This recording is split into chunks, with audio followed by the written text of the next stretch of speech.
इलेक्शनचे जे गोडाऊन आहे त्याचे आपण पत्रे बदलवलेले आहेत नवीन, आणि जुने जे पत्रे पडलेले होते आपले ते आपल्याला विल्हेवाट लावायची आहे।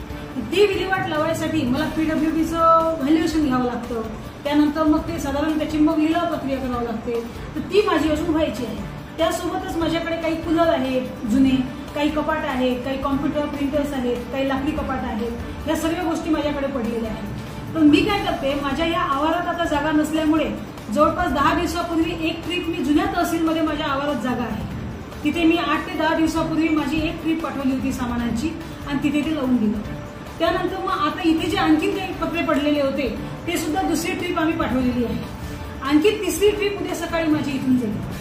पण माझ्या ह्या आवारात मला जागा नाहीये, मी माझ्या तहसीलच्या जुन्या आवारामध्ये ते सर्व ठेवते आणि तिथे मग मी जी लिलाव प्रोसेस आहे ती पूर्ण 8 दिवसानंतर जे माझ्या याच्यानुसार मी करेन, ही याची प्रोसेस आहे।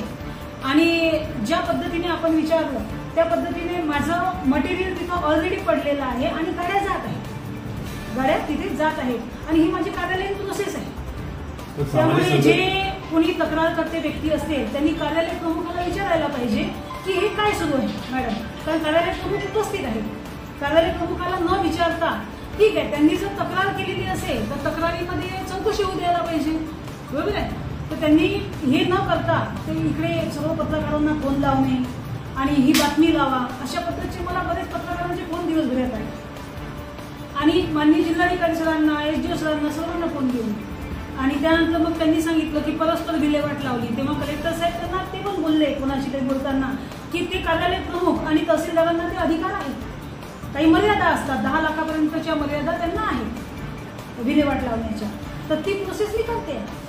आणि त्यांनी जे आरोप केलेले आहेत तर ठीक आहे, त्यांचे आरोप आहेत त्यावर चौकशी होईल किंवा मग जे माझं मटेरियल माझ्या तहसीलला आहे, तो पण माझाच भाग आहे, माझी तहसील आहे तिथे मी करू शकते आणि हा एक शासनाचा प्रोग्राम आहे। असं आरोप की हे संपूर्ण पत्र जामनेर रोडच्या रस्त्याने आलेले आहेत, संपूर्ण CCTV फुटेज आमच्याकडे आहे असा आरोप ते सामाजिक जे आहेत ते करतात। तो त्यांना कोणत्या गाडीनं नेलं कोणत्या कुठून गाडी टाकली हे मला माहित नाही, पण आम्ही त्यांची गाडी सांगितलेली होती, तो नेहमी जिथलं रिपेअरिंगचं काम करत असतो त्या व्यक्तीला आणि मी सांगून दिलं होतं की कोणाची तरी गाडी सांगा आणि हे सर्व हलवा।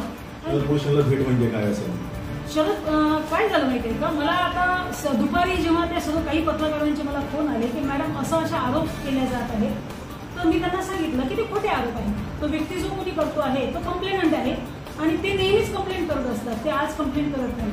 तुम्हाला कदाचित सर्वांना अवगत असेल, मागच्या वर्षी त्यांनी पत्रकार परिषद बोलावलेली होती, एक साधा विषय होता की त्या बियाणी नावाचे कोणी व्यक्ती आहे इथे त्यांच्या प्रॉपर्टीचं लिलाव करायचा होता। कलेक्टर साहेबांकडून ऑर्डर आलेली होती आणि ती सिक्युरिटायझेशनची प्रोसेस, त्याला प्रोसेस असते, त्याला काही विशिष्ट पद्धत असते, त्यासाठी मग अधिकारी नेमतो, त्यासाठी नोटिसेस काढतो, त्यानंतर मग बँक जी आहे संबंधित ती पोलीस बंदोबस्त घेते, त्यानंतर ती प्रोसेस होते। माझ्याकडून डिले झालेलं नव्हतं, परंतु त्यांनी परस्पर पत्रकार परिषद बोलवून याचा उहापोह केला होता।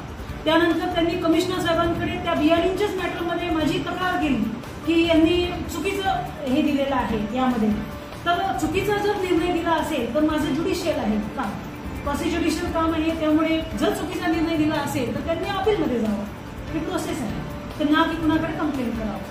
तसंच त्यांनी आता या वर्षभरात सुद्धा माझ्याकडे 8 ते 10 माहिती अधिकारचे अर्ज टाकलेले आहेत। हे इंटेन्शनली केलेलं दिसून येतं, पण मला त्याबद्दल काही बोलायचं नाही, कुणीही माहिती मागू शकतं, कुणीही काही एक तक्रारी करू शकतो, परंतु मला फक्त एवढं आहे की मी यासाठी तुम्हाला आज बोलवून घेतलं तातडीनं। तर मग कलेक्टर साहेब सुद्धा रावेवरून दौरा करता करता इकडे आले तेव्हा साहेबांशी मी बोलली की साहेब असे वाद हे होत आहेत, तर काय करायचं। साहेब म्हणे काही करू नका मॅडम, पत्रकारांना सांगून द्या की आपली बाजू काय आहे, कारण पत्रकार असं चुकीचं छापणार नाही तुमची हे विचारल्याशिवाय।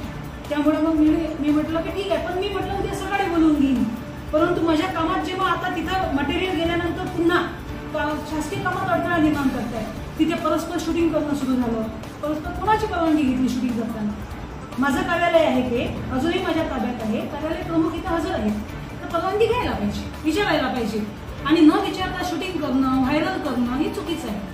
प्रशासनाची प्रतिमा मलिन करणं यापेक्षा यात उद्देश कुठलाच नाही आणि त्यांचं वैयक्तिक वैर आहे, वैयक्तिक वैरामधून वैयक्तिक त्यांचं काही वैमनस्य आहे त्याचा रोष ते प्रशासनावर काढत आहेत हे यातून दिसून येते। माझे पत्रे माझ्या तहसीलमधून गेले, त्यांच्याकडे जीपेचे जीपेचे फोटो आहेत, फोटो त्याच्यामध्ये सर्व हे काही. दामोदर रोडवरून पत्र आहे, ते दामोदर त्यांच्या रोडवरून गाडीच्या पाठलाग करून जुन्या तहसीलपर्यंत आले. त्याची त्यांना कोणत्या गाडीनं काय आणलं मला माहित नाही, पण माझी गाडी तहसीलची क्रमांक- गाडी बनलेली होती. गाडी क्रमांक MH03 175 नंबरची गाडी, याच्यामध्ये जे पत्र होते त्या गाडीच्या मागे ते होतं. मी तर त्या माणसाला माझ्या इथून भरायला सांगितले होते, त्यांना माझ्या इथून भरले, त्यानंतर त्यांना पोहोचून हे दिले. पत्र कोणाचे? कसे गेले?